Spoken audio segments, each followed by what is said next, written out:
tara sa bundok. Ah, daw. Yung kaibigan ko, sabi ko, pumunta dito. Kasi mahilig sa bundok sa mga yan. Sige sila, Ana. Oo.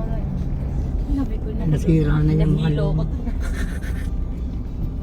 Malapit na mare.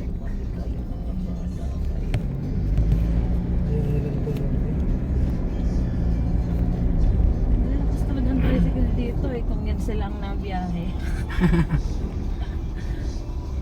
Nahilo ko. Dito daw hindi ma-traffic kaya dito nadaan ng papunta sa Rojas. Malayo nga lang na. Malayo lang. Dito. Pero walang LTO dito din. Ayun, oo. Dito siya dadaan talaga. Walang LTO. Mga puloro dito dadaan. Gagaling na mga tricycle eh. Oh. Parang malapit. Bahay. Wala na ang buhos ng Pinoy. Wala na. Pagkaliban ng bundok ngayon na. Yun na yun. Hindi pa. Hindi pa rin. Malapit na siguro. Kasi ito yung natatandaan ko. Ito yung Malalim, ano? sabi ko ito nasa yung thing I can do. Kasi sabi niya sa akin, no, you can do. Bruha ka, you can do everything. Marami ng bahay dito. Iit pa din ang mga kalsada. Mayaman naman.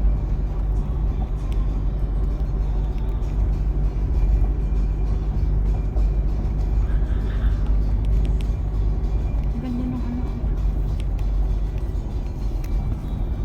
Bakit pa? Fiesta. Nagpista sa bungabong na yan.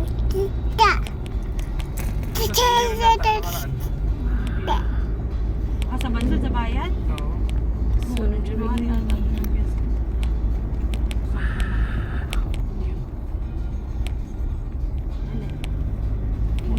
Hindi sa akin yan naman doon. Nakausap ng ano.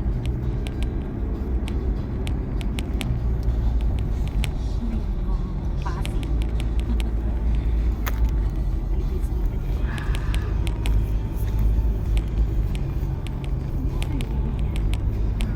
Yun na. Yo, may jeep. Jeep.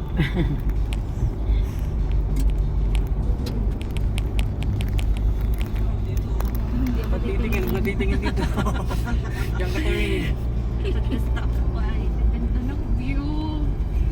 Doon maganda ano. Mamaya tigil tayo doon. Ang kapal ng green.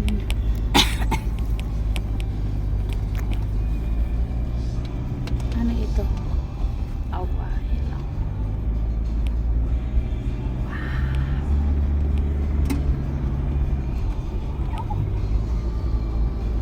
Hilo din ako doon. Parang kinagalaw mo yung tiyan ko.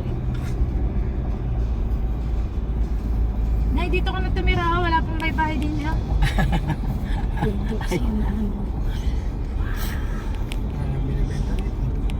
Dahil saging siguro dito na eh. Ay no. Tawag mong kagingan. Mangyan oh. Tayong mangyan dito.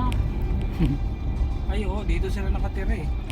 Malapit na bahay nila dito eh. Sa bungabo. Ang daming mangyan doon sa bayan. Ano na sila? Yung mga teacher. Pabundok sa unahan, oh. Bundok. Kaya nga, laki oh. Wow. Dapat tumira Michelle oh.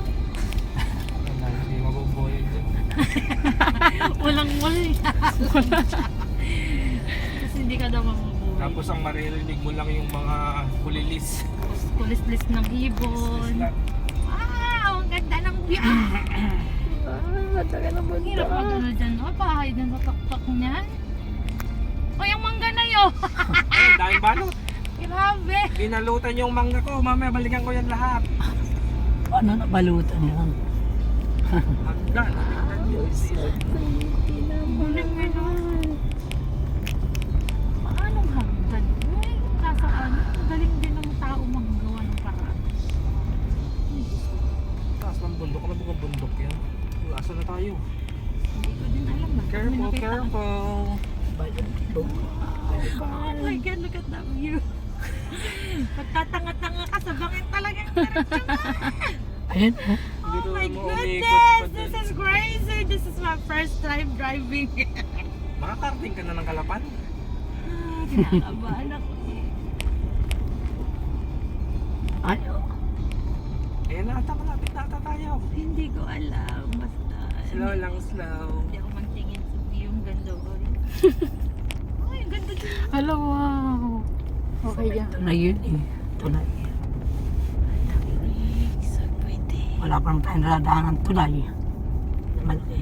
Meron na. Iisa lang naman yung tulay na yun. Meron to, tinatalo ko. Hindi pa yun man. Wow. Ito yung pinakamahabang tulay dito. Nahilo. Ano? Mababa na kasi tayo. Ano ng bundok. Nakalain mo yung taas ng pinanggalingan ko. Oh, mga mangyan noon, ay! Katahan! Nakalambitin Oo, yung bata hindi. sa gilid. Ang galing ano, hindi na. Hindi nahuhulog ay. Ang nagsisiso yung mga bata sa gilid. Nagpunta kami dito, ginagawa dito. Kasi parang nag-erosion siya. Lati. Danger! Oh! Wow. Tigil tayo man. Yun na. Hindi doon. Umuwi tabi masyado. Oh, hindi. Tumabi tayo sa kalsada at baka mamaya. Malagasgasan ka siya. Ang ganda oh. Bumaba.